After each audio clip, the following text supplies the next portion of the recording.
Hello students, welcome to this lecture. In this lecture, we will discuss a very important article of the mechanics, that is homogeneity of space and Newton's third law.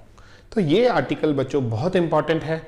तो इसमें हम क्या discuss करेंगे, हम homogeneity of space assume करेंगे and हम prove करेंगे that Newton's third law means हम प्रूव करेंगे Newton's third law is a consequence of the homogeneity of space. तो सबसे पहले हम डायग्राम बनाते हैं। Suppose we have a coordinate system S. This is the coordinate system S. Suppose its origin is O, where all the coordinates are 0.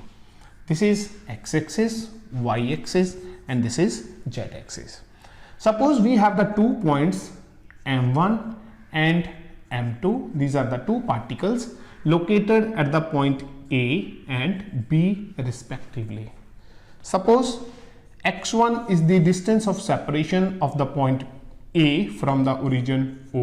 Let this distance is x1, and x2 is the distance of separation between the origin O and the point B. Clear? And now if we define here U, which is the potential energy of the system containing 2 particles M1 and M2.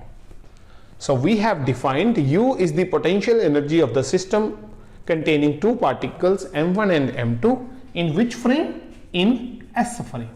We have taken this energy in the S frame, and we know that potential energy is the function of the distance of separation between the 2 points, and the distance of separation between these 2 points is defined in terms of x1 and x2. So potential energy is a function of x1 and x2 in which frame? In frame S. So we write down this is equation number 1. Now we define here another frame S dash. So this is suppose dotted frame S dash, this is y dash, this is z dash. We suppose here the separation between frame S and S dash frame is E, and this origin is O dash, means O dash is E, means the distance of the origin for S frame and S dash frame is E. दोनों frames एक दूसरे से A distance के ऊपर separate हैं। और अगर हम A एंड B पॉइंट के कोऑर्डिनेट्स लिखें, A point and B point are on the x-axis, so y and z coordinates are 0. तो A के कोऑर्डिनेट्स होंगे x1 0 0, B के कोऑर्डिनेट्स होंगे स्टूडेंट्स x2 0 0. बट ये किस फ्रेम में है? इन S frame. Clear? But if we observe the location of these A and B points with respect to O dash, तो ये पहले से चेंज हो जाएगी। अगर मैं आपको यहां पे लिख के दिखाऊं O dash plus O dash A, this is simply equal to OA, means this distance plus this much distance which is equal to OA। तो अगर मैं लिखूं O dash A, this is equal to OA minus O dash. तो O dash A किसके बराबर है?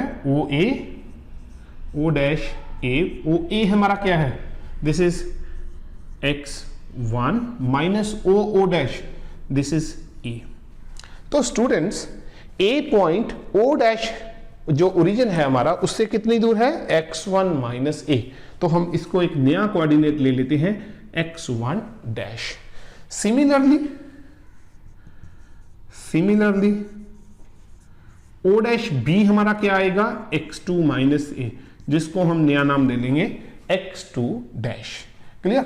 So this distance is x1 dash and this much distance is x2 dash. और अगर हम इन S डैश फ्रेम लिखें, इन S डैश फ्रेम A के coordinates हमारे क्या हैं? x1 डैश 0 0, और B के कोऑर्डिनेट्स हमारे हैं x2 dash 0 0. So these are the coordinates in S frame, and ये हमारे हैं in S dash frame. Clear? So now in S dash frame the potential energy u dash, because we are working in the S dash frame, this will be a function of x1 dash and x2 dash. In S frame u function है x1 and x2 का, S dash frame में u function है x1 dash and x2 dash का. Clear? सो ये हमारी equation number 2 होगी. और homogeneity of space हमें ये बताता है कि अगर हम दो पार्टिकल्स की लोकेशन चेंज ना करें, बट अगर हम उनको डिफरेंट फ्रेम से ऑब्जर्व करें तो उनकी पोटेंशियल एनर्जी के ऊपर कोई फर्क नहीं पड़ेगा. मींस जो हमारा फ्रेम ऑफ रेफरेंस है, जैसे हमने एस से एस डैश मूव करके ले गए, उसकी लोकेशन चेंज कर दी, तो उससे potential energy of the two particle system के ऊपर फर्क नहीं पड़ेगा. तो homogeneity of space, homogeneity of space demands that u किसके बराबर है? u डैश के बराबर है. u which is a function of x1 and x2 is equal to u dash which is a function of x1 dash and x2 dash. and x1 dash हमारा क्या है? x1 dash है हमारा this is x1 minus a and x2 dash हमारा है x2 minus a. Clear? तो हम यहाँ पे x1 dash and x2 dash की वैल्यूज रख देते हैं. so u which is equal to x1 minus A comma x2 minus A. यहां पे मैंने u डैश लिखा है because we are working in terms of dash coordinates. वो कोऑर्डिनेट्स लिख रहे हैं जिनके ऊपर डैश है, तो यहां पे हमने डैश लिख दिया. अब x1 dash and x2 dash की जब हमने value in terms of x1 and x2 रख दी, तो हम इसको u का नाम दे देंगे. क्लियर? सो हमारे पास बना गया u x1 comma u x2 which is equal to u x1 minus A comma x2 minus a. Clear? अब यहां पे हम स्टूडेंट्स टेलर्स थ्योरम यूज करेंगे. मैं आपको एक बार टेलर्स थ्योरम बता देता हूं. What is the Taylor's theorem? Taylor's theorem हमें ये बताती है f of x plus h which is equal to f of x plus h curly f by curly x. So we have this theorem for the one dimension. Clear? अगर इसी theorem को हमने दो dimension के लिए लिखना हो तो हम क्या लिखेंगे? तो हम ऐसे लिखेंगे f of x1 plus a comma x2 plus b. It can be written as f of x1 comma x2 plus a curly f by curly x1 plus b curly f by curly x2. This is the Taylor's theorem in 1D, and this is what Taylor's theorem in 2 dimension. Because we have the two coordinates x1 and x2, so we will use the Taylor's theorem in 2 dimension. तो अगर हम इसको लिखें तो क्या बनेगा? Left hand side है u x1 comma x2. This is equal to u of x1, यहां पे भी x1 है, यहां पे माइनस ए है, यहां पे प्लस ए है, तो यहां पे प्लस ए है उसको हम रिप्लेस कर देंगे विद दी माइनस ए. तो एक्सप्रेशन क्या बनेगा? u of x1 comma x2, यहां पे प्लस साइन है हमारे पास, अब यहां पे क्या आ जाएगा? Negative sign. a curly u by curly x1 because the first variable is x1 minus second variable, वहां पे b है, यहां पे माइनस ए है, तो b को रिप्लेस कर देंगे with the minus A. Minus A curly u by curly x2. तो ये वाली एक्सप्रेशन और ये वाली एक्सप्रेशन कैंसिल होगी और हमारे पास क्या बचा? यहाँ पे नेगेटिव साइन भी स्टूडेंट्स कॉमन आ रहा है, इसको भी हम कैंसिल कर देंगे. माइनस ए कॉमन कर लिया, करली u by curly x1 plus करली u by curly x2 which is equal to 0. तो ये नेगेटिव जो वाला a है ये भी कैंसिल हो जाएगा बिकॉज 0 से डिवाइड करेंगे तो कोई फर्क नहीं पड़ेगा. तो पहले मैं सबसे यहाँ पे एक थोड़ी सी जगह बना लेता हूँ. तो स्टूडेंट्स हमारे पास बना क्या?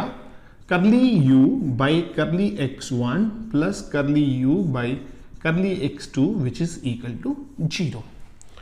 और अगर हम बात करें फॉर द इंटरनल फोर्सेस, यहां पे हमारे पास दो पार्टिकल्स हैं, ऑलरेडी हमने डिफाइन करा हुआ है करली u by curly x1. This is what? This is equal to a force acting on the first particle, but we have now the interaction between the two particles, so we will define here this is f of 1 2, and यहाँ पे हमारे पास negative sign होता है, हमने already पढ़ा है. Force is what? This is the negative gradient of the potential energy. तो हमारे पास minus curly u by curly x1, this is equal to f of 1 by 2. Similarly हमारे पास होता है minus curly u by curly x2 which will be equal to f2 1. तो अगर हम करली u बाई करली x1 की वैल्यू रखें तो ये क्या आएगी? माइनस f1 2, और करली u बाई करली x2 की वैल्यू क्या आएगी? Minus f2 1, which is equal to 0. अगर मैं नेगेटिव साइन कॉमन करके हटा दूं तो ये बनेगा f1 2 plus f2 1, which is equal to 0. तो ये हमारा क्या आ गया? This is the expression for the Newton's third law. This is what Newton's third law. तो इससे स्टूडेंट्स हमें यह पता चल गया कि अगर हम होमोजेनिटी ऑफ स्पेस की जो डेफिनेशन है उसको अगर अप्लाई करते हैं for the two particle system तो हमारा कौन सा रिजल्ट प्रूव हो जाएगा? Newton's third law. तो हमने न्यूटन्स थर्ड लॉ प्रूव कर दिया as a consequence of the homogeneity of space. तो ये बहुत इंपॉर्टेंट आर्टिकल है स्टूडेंट्स, इसको आप ध्यान से पढ़ो. अगर कोई डाउट है तो आप मुझे कमेंट सेक्शन में मैसेज करके पूछ सकते हो. तो अगर मेरे लेक्चर आपको पसंद आ रहे हैं प्लीज चैनल को लाइक एंड सब्सक्राइब जरूर कीजिए. Thank you.